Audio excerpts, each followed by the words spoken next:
Okay, so the subject of our panel is specifically around video in VR. And one of the, I think, more interesting topics at this point in the industry is actually how do you think about scaling video creation in today's world, given the early nature of the market. But before I introduce our amazing panel, I know all these guys, they're top-notch.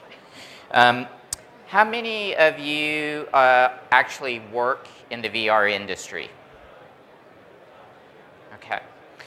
How many of you guys work with VR video? Okay. How many of you guys have created your own VR video? Okay. So we have, I'd say we have a pretty knowledgeable audience. So that ticks off 5 minutes of our panel. We will not go over Video Creation 101 today. Okay, for our panelists, and I'm sure they'll tell you more about themselves as we go. First, I'd like to introduce, in no particular order, Christian Tom. So Christian is publisher at NowThis News, and if you haven't checked them out, check them out. They're one of the leading news creators specifically for social channels. And Samsung started a partnership with them this year around 360 video. Second person I'd like to introduce is Mia Tramz. Mia? So Mia is a managing editor at Time Inc., and she has one of the coolest jobs ever. She got to bring back my favorite media brand, Life magazine, but it's actually Life VR, and she'll tell us more about that. Jamie Leece. Jamie Leece is VP of Games and VR for Major League Baseball Advanced Media. And I'm sure many of us want to know how we can get that job. So that sounds pretty sweet. And I believe we got him in between possibly going to different venues for the playoffs. So thank you very much for stopping by. And last but not least, Veda Shastri. She is a producer for the Daily 360 at the New York Times.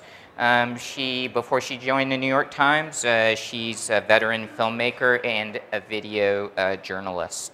Okay?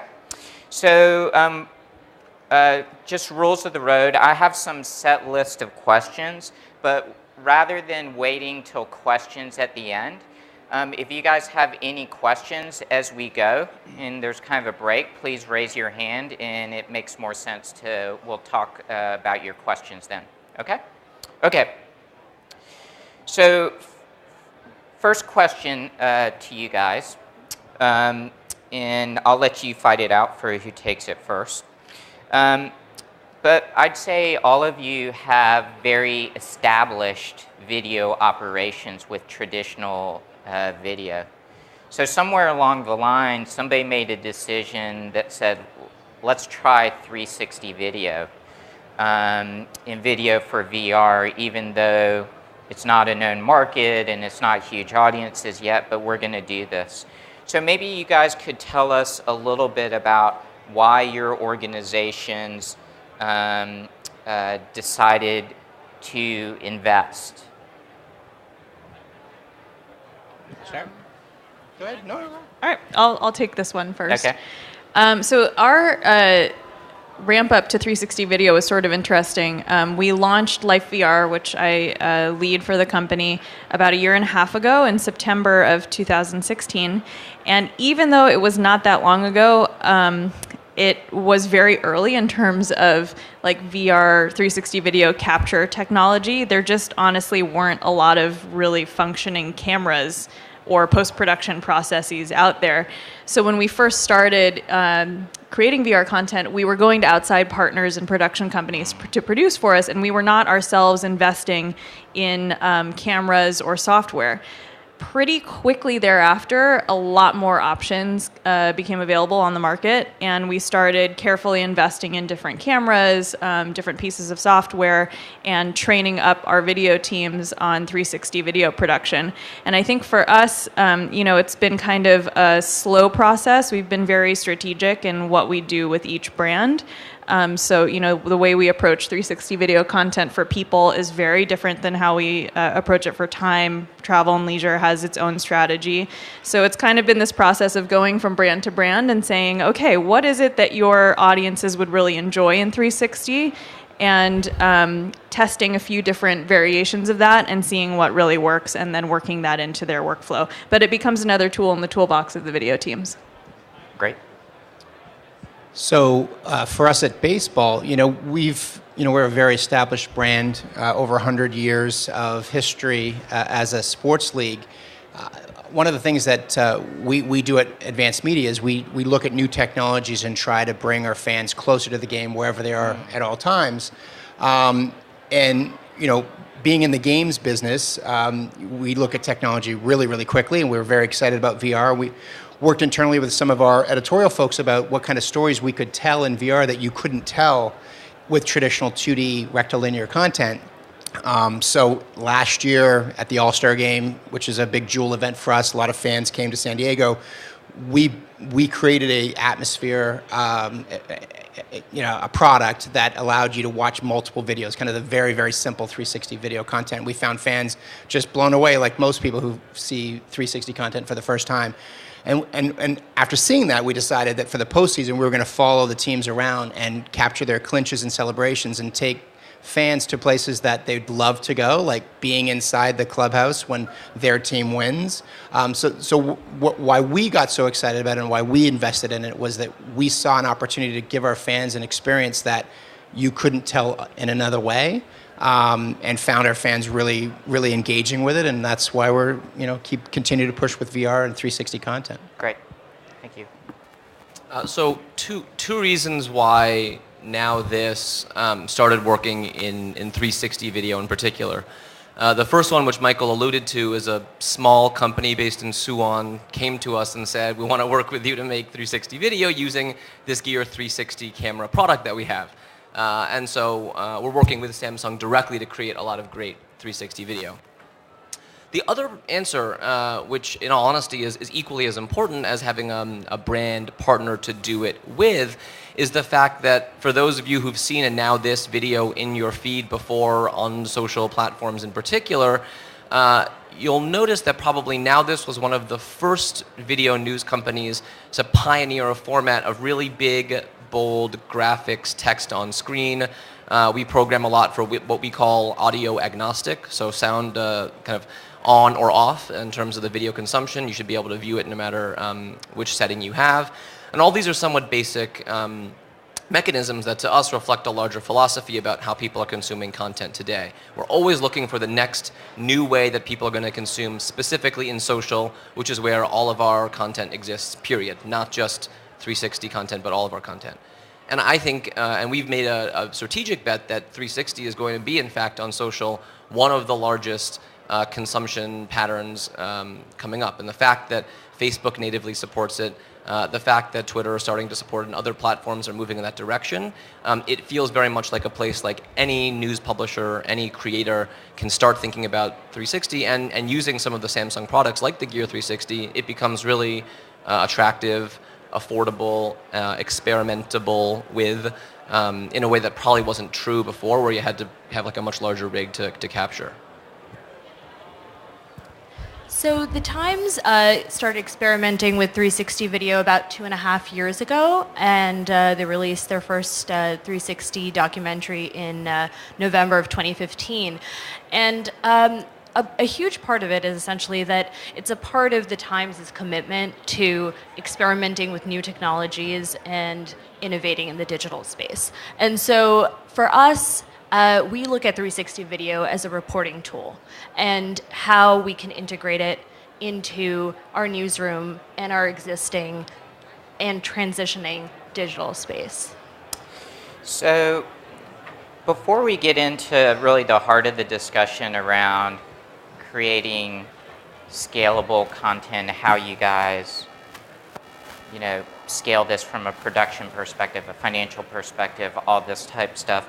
I do think it's important to bring up one topic that I think helps set the stage for this, and I think this is something a lot of people struggle with, which is 360 video, let's say on my phone, on YouTube or Facebook or Samsung VR mobile app, versus video content for the headset. And so there's a lot of VR purists out there who are going, like, the experience of consuming that content in the headset is what VR is all about. And I think a lot of us in business and media, where a lot of it's about reach, are going, well, there's this 360 format where I can already access hundreds of millions of people now through the likes of Facebook and so on and so forth.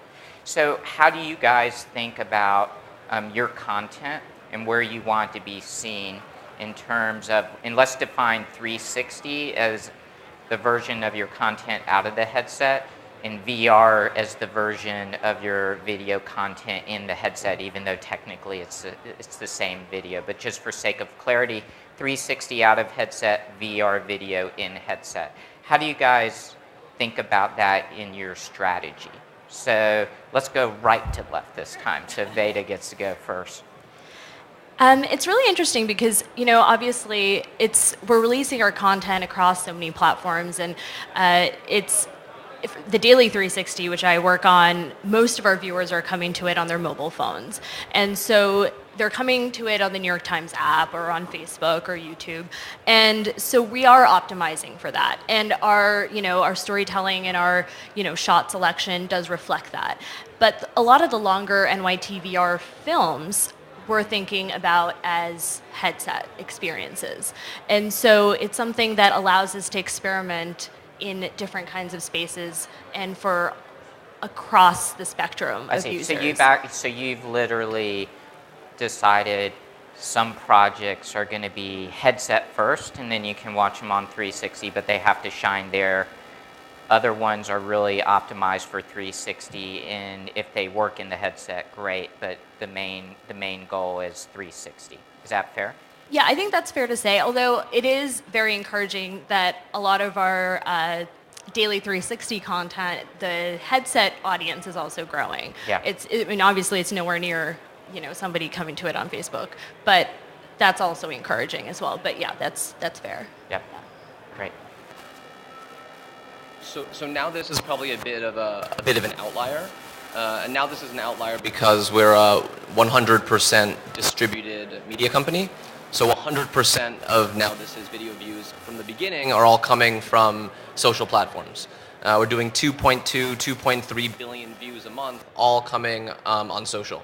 So my answer is a little bit different perhaps from others on the panel, but we've seen enormous amount of time spent with the Samsung Gear 360 content we've made so far. So we've made a handful of videos, probably around 15 or 20 at this point. And across those, all on social, we've seen more than 400 years worth of time spent with our 360 content. So we've added up all of the kind of short form video views, all of the earned media views that we're seeing from them, and across just a couple dozen pieces of content, we're seeing over 400 years of time spent. So for us, it's an investment in putting the content in social first, which is 360. And we've then subsequently uploaded everything into the Samsung VR app for consumption there, where we have our own channel, and we're a publisher just like we are on Facebook. So I think for us, we're the league, but we also are made up of 30 clubs. So primarily our short form content, social content is 360 video. We also have that in some of our apps, like the Ballpark app, where clubs will create small pieces of content that can kind of tell a little bit of the story. And then when we have a longer piece, that's something we'll put inside of a headset. We find that the longer form content for us doesn't work as well in 360 video. People kind of, they want a little bit, but not a lot. So like for the postseason, we'll do batting practice, things like that. But it's more of just giving the fans an idea of what's going on right now, as opposed to trying to tell them the whole story in 360 in a social feed. We like to keep it under 30 seconds. The long form content, which we're doing with Samsung, which is narratively driven, that's better for a headset. It's going to be something that's going to be 4 to 5 minutes long, and we find that to be a much more engaging and deeper experience, and not necessarily something that works as well for social platforms, Facebook and or even inside of one of our apps. So I think for us, there's sort of like a Venn diagram between projects that are meant to be viewed in headset versus projects that are purely 360 and meant to be viewed in a browser or online, or another platform that's attached to desktop or mobile. So I think on the headset end of the spectrum, I think a lot about user adoption and all of the hurdles that a user would have to go through to watch that content, and making sure that when they get there, one, that the project we've created is compelling enough that if you came across it in your Facebook feed or you heard about it word of mouth, you would be like, oh, I have to go watch that. It is worth it to me to download whatever app I need to download, get a headset, and then take some of my TV time at home to sit down and watch this thing. I think that's kind of the first hurdle that I think that a user would have to jump through to get to an in-headset experience. The next one is, when you get there, does it deliver on what we promised you? Is it as amazing and cool and mind-blowing as you thought it was going to be? Because if it's not, you're not going to come back the next time. And we think about that a lot in what we take on as projects that are meant to be viewed in a headset. On the other end of the spectrum, we have 360, and I think that something we're very excited about is live streaming in 360. We just live streamed the solar eclipse back in August, I believe it was, and we live streamed it to Time's Facebook and YouTube channels. We had about 5 million concurrent views, which is, it's the solar eclipse, so you can't really, use that as a marker for a usual 360 live stream, but certainly we understand our audience. We know that they want space content from Time. I think that was a very successful example of pairing a brand and what its audience wants from that brand with a new technology.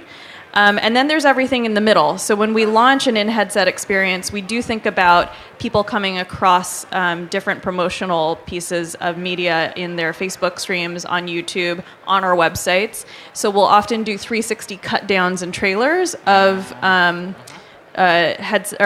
experiences that are meant to be viewed in headset, but optimizing them for a desktop experience, whether it be increasing the size of titles and lower thirds that we have in that experience. So if you're on a mobile phone, they're very legible versus what we have created for the headset. Finding clips that, if you were looking at them this way, are maybe lend themselves better to that kind of user experience than if you are immersed in a headset. So we think about, the intersection of those things, and then, what the outliers are on either side. Great. Now, a couple things before we get into housekeeping. I was remiss in mentioning that one lucky audience member will get a free Gear 360 if you actually happen to be here at the end of this panel. So if you are interested and you're not a Samsung employee, you can give your business card or write your name on a sheet of paper to Josue, and he'll collect that, and we'll pick somebody's name at the end of the panel, and this is yours, and you can start your own little filmmaking operation right away. Okay? The second thing I just wanted to reiterate, and it's come out during the conversation once again, is everybody up here partners with our Samsung VR video service. And in any given month, if you look at where most of the traffic is going collectively, each of the folks up here and their companies are often in the top 5, let alone the top 10 of publishers to our platform. And the reason, I think, is because they're not just publishing one piece of content. So very early on in the VR world, we were focused on hero content to show examples of what we could do. And I think everybody up here has been thinking about, okay, you've done your hero content, and now you're putting together programs. And I think the goal of these programs is to try and create consumer habit in this new medium to bring your consumers closer to your content in whatever way you define that, in whatever way that's important to your brand. So now could each of you tell us a little bit about what are the biggest roadblocks to creating an ongoing content production operation in 360? I imagine there's the financial, there's the operational, which is tied together. I'm sure there are the internal company politics of whether you guys are seen as fringe element playing with a fad, or whether you're seen as innovators and leaders in your company. And I know even in our company, we have to constantly educate about where the market is and what the potential is. Talk a little bit about what scale means to you and what those roadblocks are. So this one, we'll start in the middle and go middle first, then outside. So, very elaborate. So I'm trying to remember all of what you just said. So for us, I think it's important for us to have a cadence of content, but we also have to be very careful because even if it only takes us a few hours to cut a piece of content, baseball moves pretty quickly during the season. Unlike other sports that have breaks pretty much in between every game. If we're trying to tell a story for what happened on Sunday night, we don't tell it until Wednesday.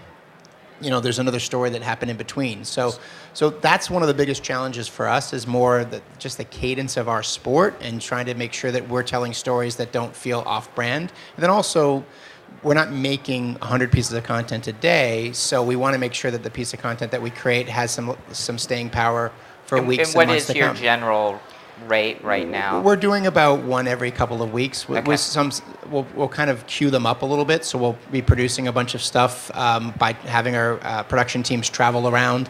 And it's not so much that the post-production takes a long time, it's more about let's just get some queued up and then also put in, we talk about whether it be lower thirds or front-end stuff, just kind of tell a deeper story on top of the 360 video. It takes a little bit of time, but not much. So probably one every couple of weeks, and we kind of get them all ready to go and then deploy them kind of at a staggered rate. So that's kind of that. As far as the back office stuff, as far as workflow, that's something that's actually pretty easy. At the beginning, it was challenging because our traditional 2D content production folks weren't familiar with the type of tools you need to use. But the Games and VR team actually started working on the tools and educated our traditional 2D content people, and now they've taken that over, and it's been quite simple for them. So for us, it's really about that cadence. With regards to internal politics, I think that we see it as another way of reaching our fans, and it's very important for us to reach our fans in many different ways. So we don't get a lot of friction from the company. I think that it's still early days with 360 and VR content, so we're not out there, again, producing too much content, but we're producing the right amount so that people know that there's going to be something fresh. And certainly now that we're getting into the postseason and getting deep in the postseason, there's a lot more content because it's going to be content that will last a long time. People will be looking at our Chicago Cubs content from last year for years to come, just given the fact that it was so epic and historic of an event. Great. And just one thing that you said, Jamie, that I thought was interesting, and it may or may not be relevant for other panelists, is it sounds like part of the calculus in what you produce, how much you produce, and how much it's worth it is the shelf life of your content. So for example, if I created an original fictional VR series, that shelf life is probably going to be much longer than creating a VR experience of a game-winning home run. But you could also create content that is take me inside Fenway Correct. Baseball Stadium, and that piece will have a longer shelf life. Correct. Right? So like we had a brand new ballpark this year, SunTrust Ballpark in Atlanta, and we did a very elaborate piece on that.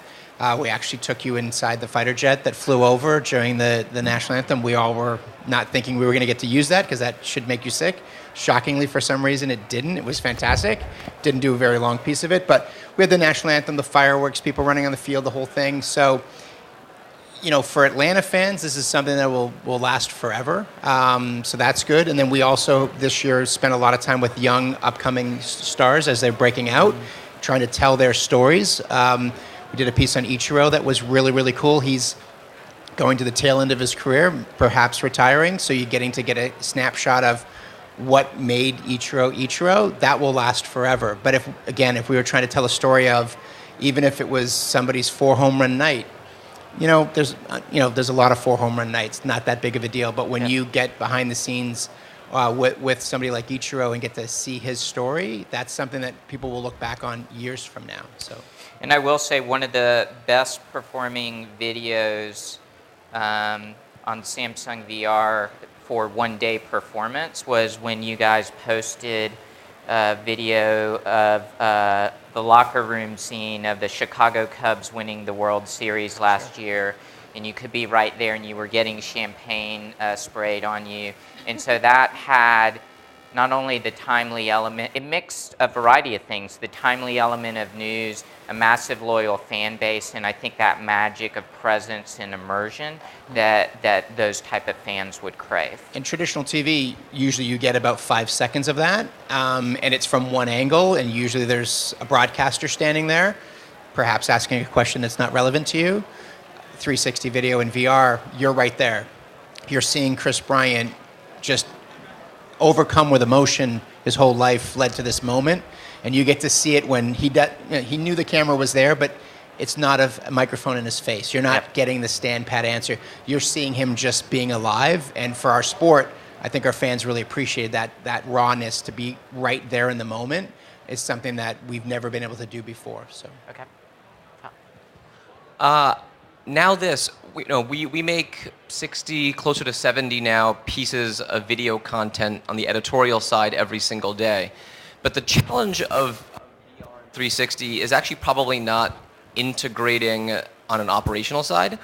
In fact, actually, when we first started making 360 video with Samsung, it was right around the time of the Women's March, and so we gave one of the Gear 360 cameras to one of the editorial producers, and she went down and captured really cool, compelling footage of the size of the audience and the crowd there. You could read some of the signs. People made really clever puns and funny signs throughout the day. So it wasn't a hard thing to integrate into the newsroom from that standpoint. I think probably the bigger challenge for us as a socially driven millennial video news company is more about finding the visual hooks and the reason to make a 360 video that isn't just novelty and it's in 360 and you can spin around.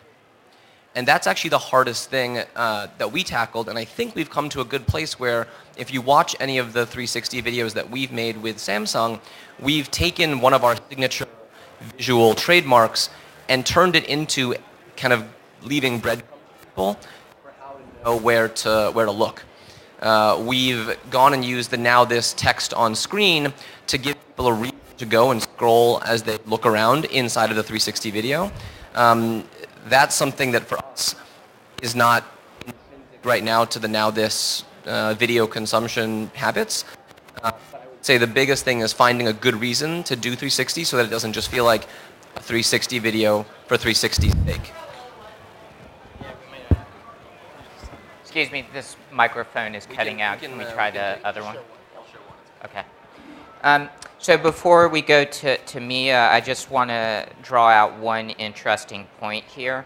And this is something we've experienced at Samsung VR over and over again, and I'll take sports as a classic use case. Sports, and Jamie probably thinks about this, is the most well-produced thing you can ever watch on a 2D screen, period, right? If you're going to do that in VR, you better know what you're doing that is value add to the customer versus what they can watch on TV. Because we're still at a point where there's friction where you have to go find this 360 video or you have to put on the headset. So you're going to have to differentiate the experience, at least that's our belief, or make it a compelling supplement to the existing experience to get people to consume. And we see over and over again the classic example oh, here's a video, I'm right beside the court, at a Warriors game. I'm telling you, 90% of our users would rather watch it on TV given where that medium is now. Conversely, we recently did a Coldplay concert, and we filmed in a very unique way to VR, and the feedback was this was better than going to the concert. So a lot of it depends on your content, your production strategy, and your technology. But thank you for bringing that up, Tom. So, Mia.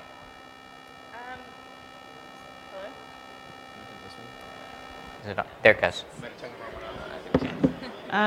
Hey. So I think, the primary hurdle for us has certainly been a financial one. And again, it was interesting to watch where we started versus where we are now, not too long of a time afterwards. So when we, began Life VR, our company is based on what most media companies' business models are based on. It's ad sales based. So, the first thing our sellers want to know is, how do I sell pre-roll against this? How do I sell, the same sorts of things that I'm used to selling to media buyers against this media that you're creating? And those mechanisms didn't really exist until a few months ago. So we've had to do a lot of legwork of being very tuned with the space in 360 video players, and who is offering ad distribution, who supports ad distribution, and on what platforms to what scale. And we do now have a very robust 360 offering when it comes to those sorts of things, but that is very new for us. It didn't really exist when we launched Life VR. So that was, I think, a really big hurdle, but one that is slowly being solved for in the industry. And then the other one was just getting, similar to what both of you brought up, getting our content creators and senior editors on the video side to understand what the use cases for this were and were not. And I had to tell a lot of people to not shoot red carpet VR. It's like the first thing everybody wanted to do. So, it's about spending time with the brands. I needed to do a lot of legwork to understand what their audiences did and did not want from them. It's not, as immediately apparent as it would be. What I thought an in-style audience would want, or what I thought a people audience would want, is actually very different when you dig into it and spend some time with the editorial teams. So it's been a process of getting familiar with each of the brands, figuring out, if we're going to go to the lengths of producing a 360 piece, what is it actually that these viewers want to see? And then, replicating on successes when we find them. So, Mia, one of the things you mentioned was ad tech for standard video now coming to 360. But if I heard right, you also mentioned previously that you do some pieces more with VR in mind, and then you do, for those pieces, you may have shortcuts in 360. I guess for the VR-centric pieces, my experience is there isn't enough of an audience for people to care yet about pre-rolls and post-rolls. The numbers just aren't there for in the headset. We're better than we were, but they're not there yet. How do you think about when you want to finance a project that starts with the headset first versus broader 360? Is that a different calculus for you? Very much so. And weirdly, AR is helping us with that. So we launched Life VR's AR capability in May of this year with a project called Capturing Everest for Sports Illustrated. It was the first bottom-to-top climb of Everest captured as a VR docuseries, and we released it in 4 episodes.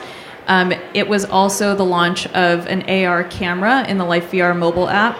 It's very similar to a Snapchat camera. You don't have to scan a QR code or anything like that. It's image-based activations. So we activated that issue of Sports Illustrated. Capturing Everest was on the cover. We also had a spread of several pages inside. And what was really interesting is we had been pitching that to sponsors for over a year. And it wasn't until we added an AR activation into the mix that they really became interested. I think mainly just because the user hurdles are so much lower, and you don't need a headset necessarily to get into the content. So it was still a VR project primarily. It was meant to be watched in a headset, but it had this very sellable component attached to it. And I think that the packaging of VR, it works a bit differently than anything else we sell. So finding, not only a project that kind of has that awe factor to it, but something that has elements attached to it that do have the scale that perhaps the VR piece itself does not. Great, thank you. Veda? So we publish a new 360 video every day. Coming up on our 1-year anniversary. We always wondered whether you should be sued for misadvertising by calling it the Daily 360. So we are confirming it is daily. Yeah, seven days a week. That's exciting. You heard it here. Coming up to 365 on November 1st. Wow. So obviously that's a lot of work. It takes a lot of effort, and has been. But we really are focused on the storytelling and producing really high quality journalism in this new medium. And we're definitely seen as innovators in the newsroom, but as others have said, one of the first priorities when we were about to launch and starting this project was creating that awareness among reporters and editors and other people in the field across the world.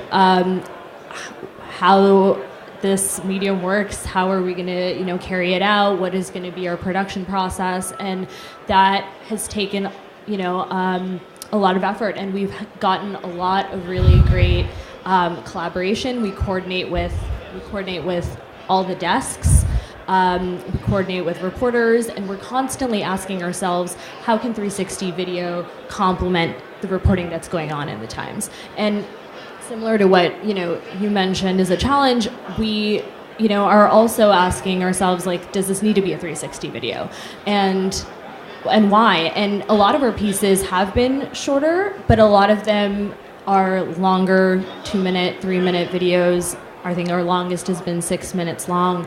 And so how do you go beyond the one shot? How many scenes are there going to be? So that is something that we spend a lot of time working on. And I think for us, that balance is a really big challenge. Great.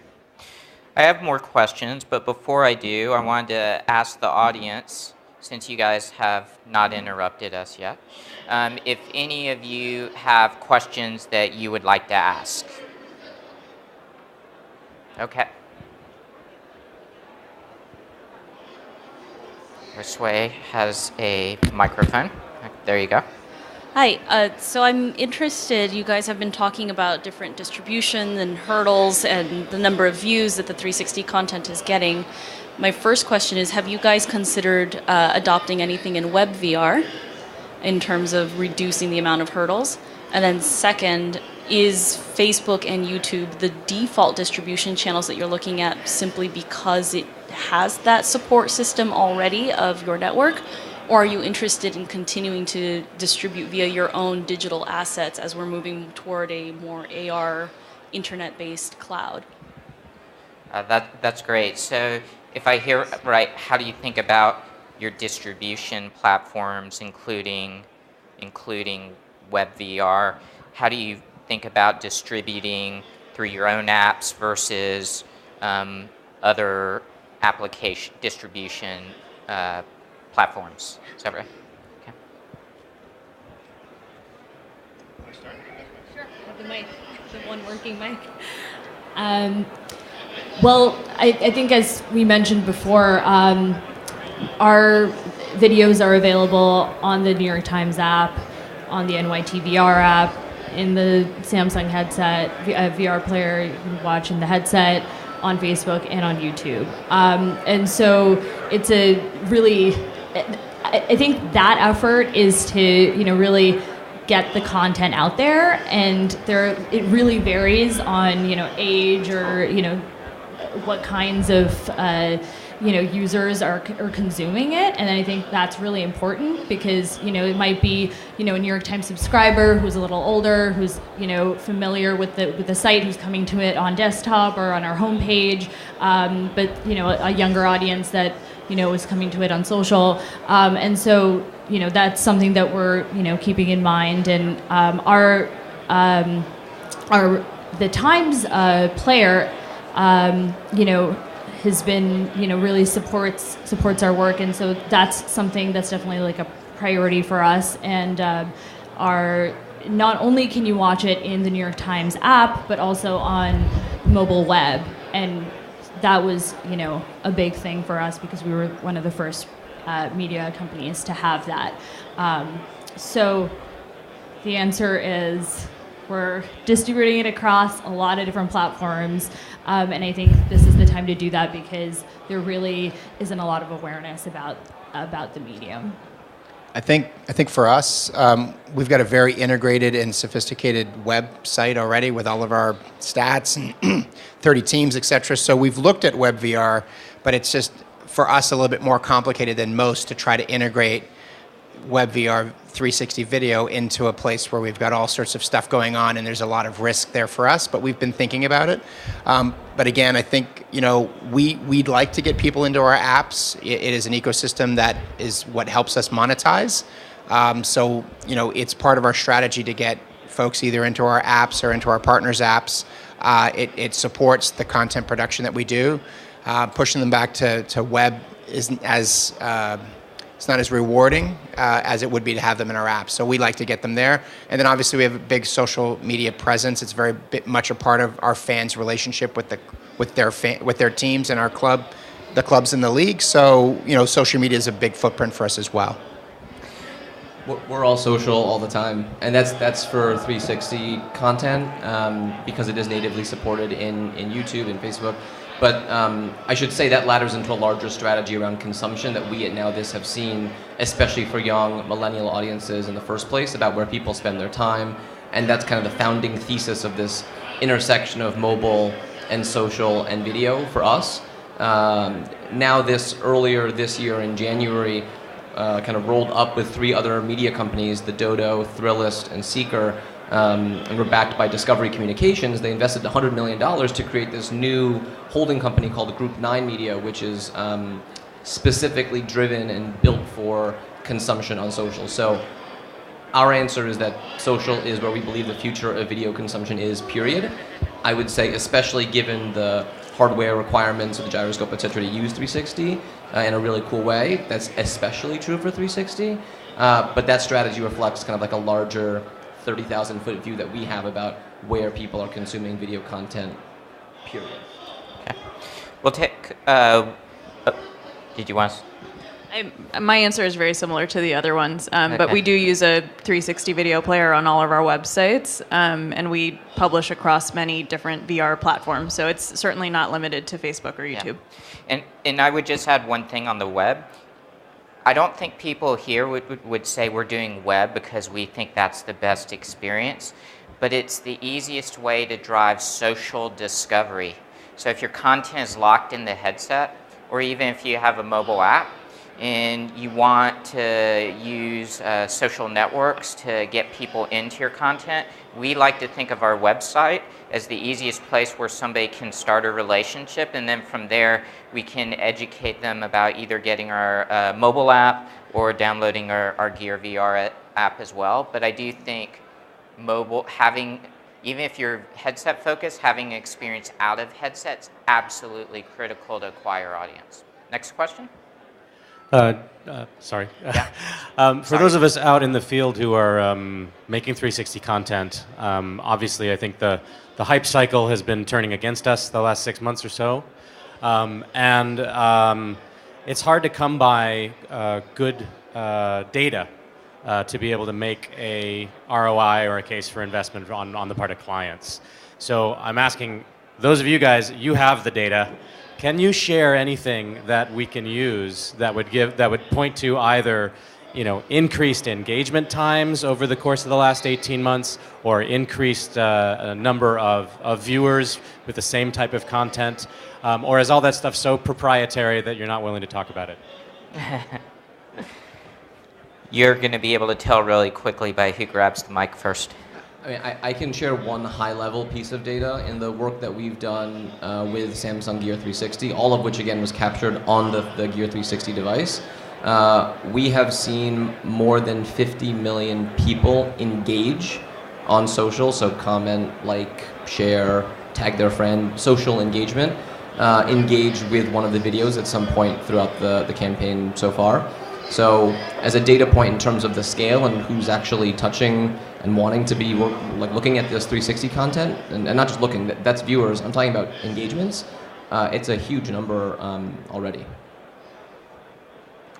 I think one of the things that we've also learned at Samsung VR is there's actually a lot of great content that gets stuck in a walled garden and nobody ever finds it. So, for example, one reason the MLB video was so big within our Gear VR headsets because MLB put a link on their website, I believe, saying, hey, go to this app and you'll be able to see the video. So I think just because you create the content doesn't mean it will come. And that's especially, there's nothing innate that people are going to go, oh, it's 360, I must go watch this. I think content still rules, and then you have to know about that content. So all the basics are in play. Does anybody else want to comment? I think I'd just add a little bit, to double up on what you said. When we started with Samsung last fall about the clinches and celebrations, those already existed in a 2D platform, and we were already telling those stories on web. So I think the value add was tying the two together and saying, hey, the moments are incredible, but they're even more incredible, on the Samsung platform. So it's not just selling a 360 video, because I think that still is something that is hard with the numbers that you have for engagements. But by wrapping it into a multi-formatted kind of approach to the content, and that's how it sells.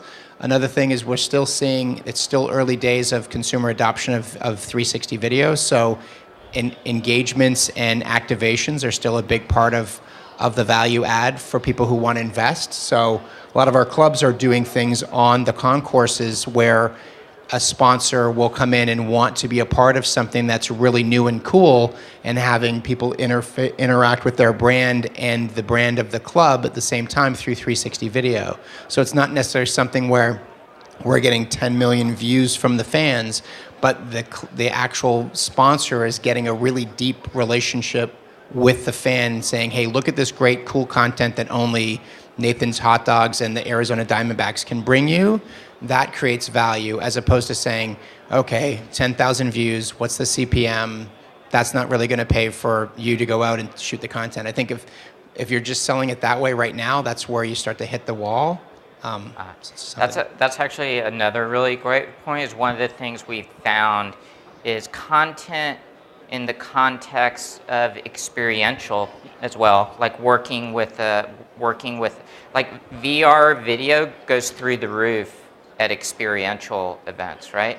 So for ourselves and with our partners, when we're looking at trying to fund the content, a lot of it will be, yes, we'll put it on the platform, but there's a B2B use case a lot of times that goes with that, where the utility of that content gets maximized in some brand-specific activation that's happening just around them in this content. And I think it is a huge way for creators to create value, rather than just, hey, am I going to get ad revenue against that? That can work for the biggest of the big guys up here, but especially for indie and smaller shops, we've found partnering with businesses is key. Yeah, I would also say that I've tried in our in our approach to like monetizing VR, I've tried to think outside of the ad sales box. I think there's a lot more opportunities in the B2B space, even for a company like ours, than in an ad revenue space. So I would like maybe encourage to think about, instead of trying to fit a square peg in a round hole where you have media buyers who want the numbers they want and they're not interested in anything else, think about what are the other spaces that I could sell into that I'm not selling into, what are the other use cases for VR that either content you're already creating can apply to, or perhaps creating a different sort of content still in the 360 space opens up other avenues for revenue.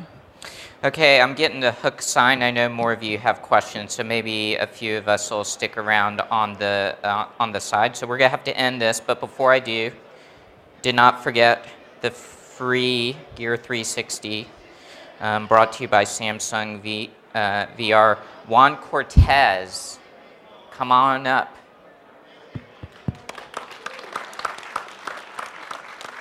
Thank you for attending SDC, and thank you for attending our panel. Much appreciated. Thank you all.